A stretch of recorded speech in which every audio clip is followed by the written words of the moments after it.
it was, I don't know who it was that said this. It might have been like Andy Minnie or something like that. But he had said in a tweet that like he has talked about God so much to other people that he's forgetting to actually talk to God for himself. And that resonated with me like on a spiritual level, but also on the personal level. It's like, yeah, I'm doing all these things for everybody else. I'm pouring in everybody else. I'm making sure everybody else is straight. And I'm not giving that to myself. Right. And so I'm kind of in the season right now, and it seems like a selfish season, but it's not. It's more self-aware. It's just like being my unapologetic season where I'm really focusing on me so I can be the best me for the world, for the people who follow me, for my family, and making sure that I'm giving to myself what I'm trying to instill in them. So it's a process, man, that I'm working through. But I realized when I didn't do that, my cup was super empty and I was running on fumes. So, I think it's important to sit back, relax, have time to disconnect for yourself. And so for me, that's early in the morning, late at night. I call it reflection therapy, to be able to give myself and my life what I need. Wow. I think that's amazing. And this just reaffirms why Darren and I wanted to start this podcast, where they may see 2 or 3 individuals up here talking that ultimately are preaching these things and teaching these things. And I think you get like 60 million listeners every week that are listening to you do your thing. But I think it's important to remember that we are, as teachers or coaches, that we are still tripping over the same things that we're teaching all the time. Like, we are in this work with you every single day. Absolutely. I mean, once you stop being a student, then you stop learning. You know, even if I'm teaching, I tell people all the time, and they say like, how did you know I'm going through this? And I was like, 9 times out of 10, either I've been through it or I'm going through it right now. I'm just sharing my experience with it. And so I never position myself as an expert, right? I'm an expert at this, expert at that. My expertise is just going through this progression of life, and I'm sharing my journey with you. Yes, there's some things I might know a little bit more about, but I'm sharing and being an open book. And I think that's what, you talked about the 60 million. I think that's what has allowed me to be successful. Is I'm not at the mountaintop telling you how to get up here, right? Even if I've been up there, cool, but I'm like back down, hiking this struggle with you. And so even over the last few years, me being open and sharing my journey of like, this is what I'm dealing with, this is what I'm going through, but also this is how I'm getting through it in real time. And I know that builds a connection with those that follow you, those that watch you, because it's like we're inspired by perfection, but we're impacted through truth, through purpose, through progression. So I'm always trying to show people like, yeah, this is what I'm going through right now, and this is how I'm getting through it. No doubt, man. There's 3 students that are on this conversation right now. That's for sure. But I want to ask you 2 guys, because I know you guys could be teachers on this one subject. I know both of you guys had to reach a point where it was a transformation of your identity from leaving your sports and the pain that caused. I know there are a lot of people out there that may have certain dreams or see themselves doing certain things, and for some reason or another, they have to go into a different direction. And that separation is tough. That transition is tough. Can you speak to some of the emotions that come with that and what it looked like practically to kind of cut your way through everything that may have been trying to hold you right where you were?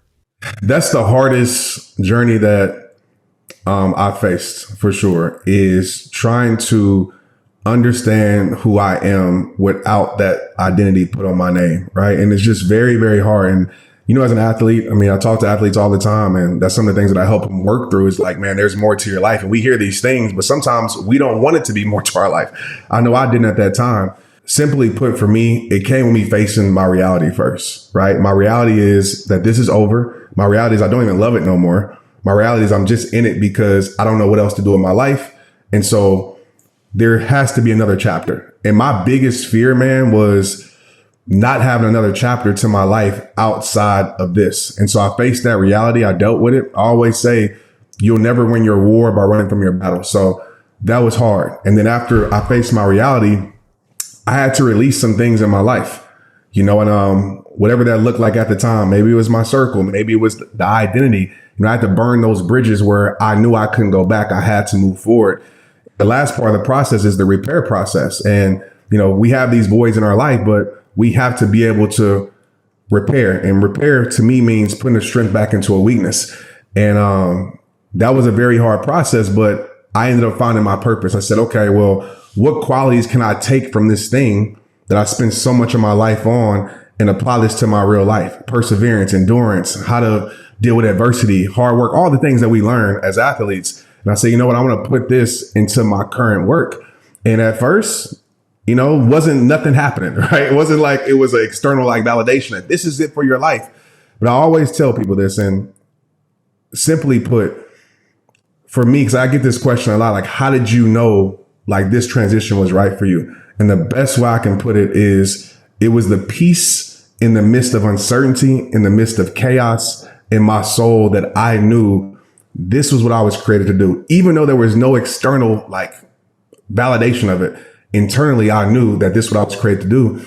And once I really locked into that and stripped away, and I'm still stripping away. Like I still miss sports. That's why I tore my Achilles now thinking I'm an athlete still and trying to play my nephew outside in basketball, and that ruptured. But I'm still working through that process. But now I realize that, man, there is something more to my life because I listened to that peace and not necessarily my circumstances at that time. Man, hearing your shift into this other identity, into this other life, it gets me thinking about how rare that is and how many people don't find a way out. And for me, the transformation happened because of an addiction and because my life was so painful, so self-destructive, hurting so many other people that I had to surrender.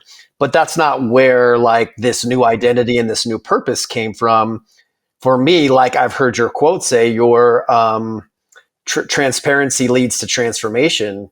And that was the moment. It was like progressing and gaining these spiritual tools, becoming a yoga teacher, becoming a coach, and then ultimately sharing my story, sharing the pain, sharing the shit. That was the moment that I shared that at this event, like everything changed for me. But I'm so grateful that I was able to find a way out, because I work with and talk to so many people that haven't found a way out or never found a way out, and ultimately ended their lives through addiction or mental health or suicide because of it. So for me to be sitting on here with you two and just knowing, Trent, you're doing all the same work. You didn't have the addiction. You found a way and kind of had that awareness and courage to step into it. But it's been the greatest gift. And now to be able to teach that back to athletes, Darren was one of the first ones that actually completely stepped totally into this. And, he was doing music and, now the podcast and his foundation, and he has all these other things. So football is just a platform to reach people, and I'm speaking for him right now, but, it's so much bigger than that. And all you got to do is just look at what number he is this year for the New York Football Giants, and that says everything.